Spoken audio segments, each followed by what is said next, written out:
Mheshimiwa Rais Daktari Samia Suluhu Hassan anajua leo nipo hapa, amenituma niwasalimie. Kuna uvumi ambao umevuma mitandaoni unasema kuwa Rais Samia Suluhu Hassan anaweza kuwa tayari kashatangulia mbele za haki, ila serikali yake ikazidi kukaa kimya. Kuna dalili ambazo zimesababisha watu midomo ibaki wazi, na dalili hizi zinaendelea kusababisha watu waendelee kudhani kuwa tayari Rais Samia Suluhu Hassan alishatoweka duniani, ila serikali tu inabaki kimya na kuendelea kuongea kuwa rais yupo salama, kama ilivyokuwa kwa mwanzilishi wake hayati John Pombe Magufuli. Katika hiki kipindi tunaenda kutizama dalili hizo ni zipi na kwa nini zisababishe watu wadhani kuwa Rais Samia Suluhu Hassan anaweza kuwa amefariki. Namba moja ni ukimya wa Gen Z na maandamano ya tarehe 9 Disemba kutotokea. Kuna wanaosema kuwa waandamanaji walijua mapema sana kwamba Rais Samia Suluhu Hassan sio mzima wa afya, kwa hivyo hakuna sababu ya kuandamana na kumtaka aondoke madarakani wakati yeye atakuwa hayupo hai. Dalili namba mbili ni kwa nini Rais Samia Suluhu Hassan tarehe 9 Disemba, siku inayojulikana kama siku ya kumbukumbu ya uhuru wa nchi ya Tanzania, kwa nini hajajitokeza wakati ijulikanapo kuwa nchi zote zikiwa zikisherekea siku hiyo huaga rais ndio hujitokeza na kutoa hotuba kwa ajili ya siku hiyo? Ila tarehe 9 Disemba Rais Samia Suluhu Hassan hajaongea chochote wala hajaonekana mahali popote, bali aliyeonekana ni Mwigulu Nchemba. Kawaida tarehe 9 Disemba ni siku takatifu kwa Tanzania, ambapo rais ndiye huongoza gwaride, huhutubia taifa na kuwa simbo ya umoja wa Watanzania. Lakini mwaka huu ilikuwa tofauti, ambapo wasaidizi wa rais ndio walijitokeza na kuongea, ikiwemo Mwigulu Nchemba. Na kama Rais Samia Suluhu Hassan ni mzima wa afya, kwa nini sikukuu ya uhuru wa Tanzania asijitokeze angalau hata dakika 5 kuwahutubia wananchi wake? Kwa hiyo kitendo hiki cha mtu mwingine kutoa maelekezo siku ya uhuru wa Tanzania, hii ni ishara tosha kwamba Ikulu ya Tanzania si kwema. Dalili ya tatu ni kwa nini Rais Samia Suluhu Hassan haonekani wala haijulikani yuko wapi. Hakuna taarifa zinazosema kwamba anaweza kuwa labda amesafiri nchi nyingine. Mwisho wake kuonekana ni wakati wa kikao cha wazee. Toka siku hiyo Rais Samia Suluhu Hassan hajarudi kuonekana. Hata video ambazo zinazoonekana mitandaoni zikiongea kuwa Rais Samia Suluhu Hassan sijui alikwenda wapi, ukija kutazama vizuri utabaini kwamba ni video za kitambo. Na hii sio kawaida kwa rais.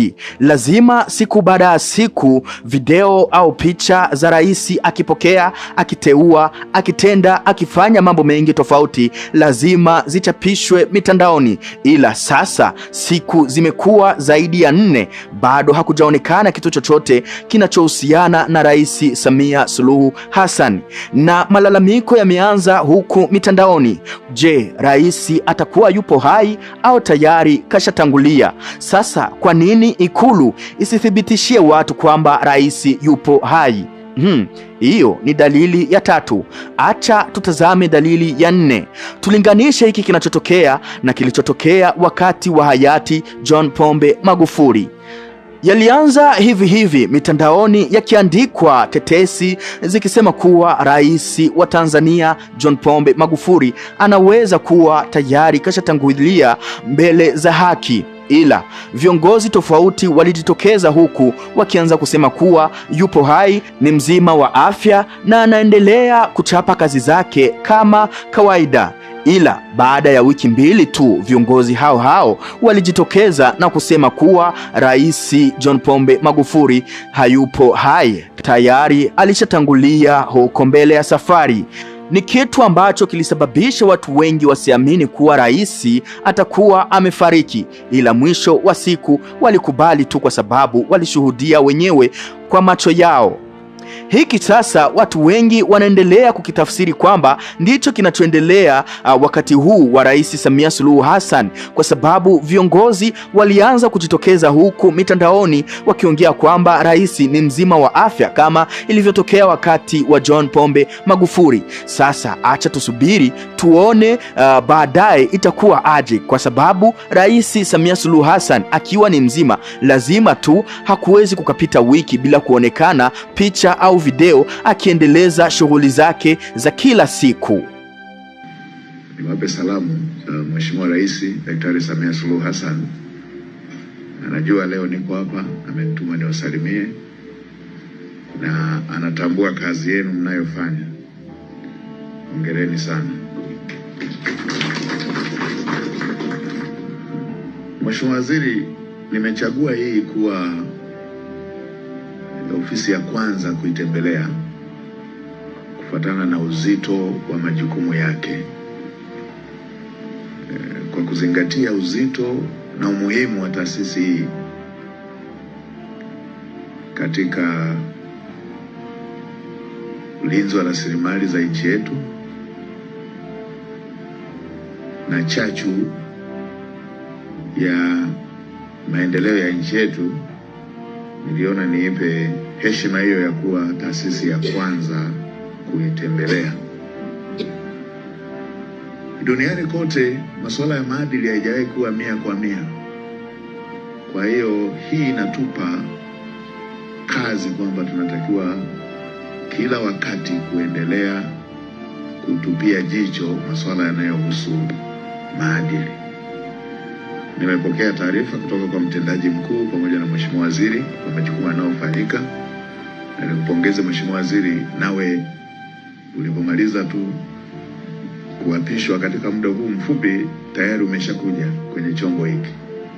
Hii inaendelea kuweka uzito umuhimu wa taasisi yetu hii, na kama nilivyosema, kwa kuwa masuala ya kimaadili yanahitaji kutupiwa jicho kila wakati, bado ndani ya nchi yetu moja ya jambo ambalo Watanzania lipo sana kwenye mijadala yao ni masuala yanayohusu maadili.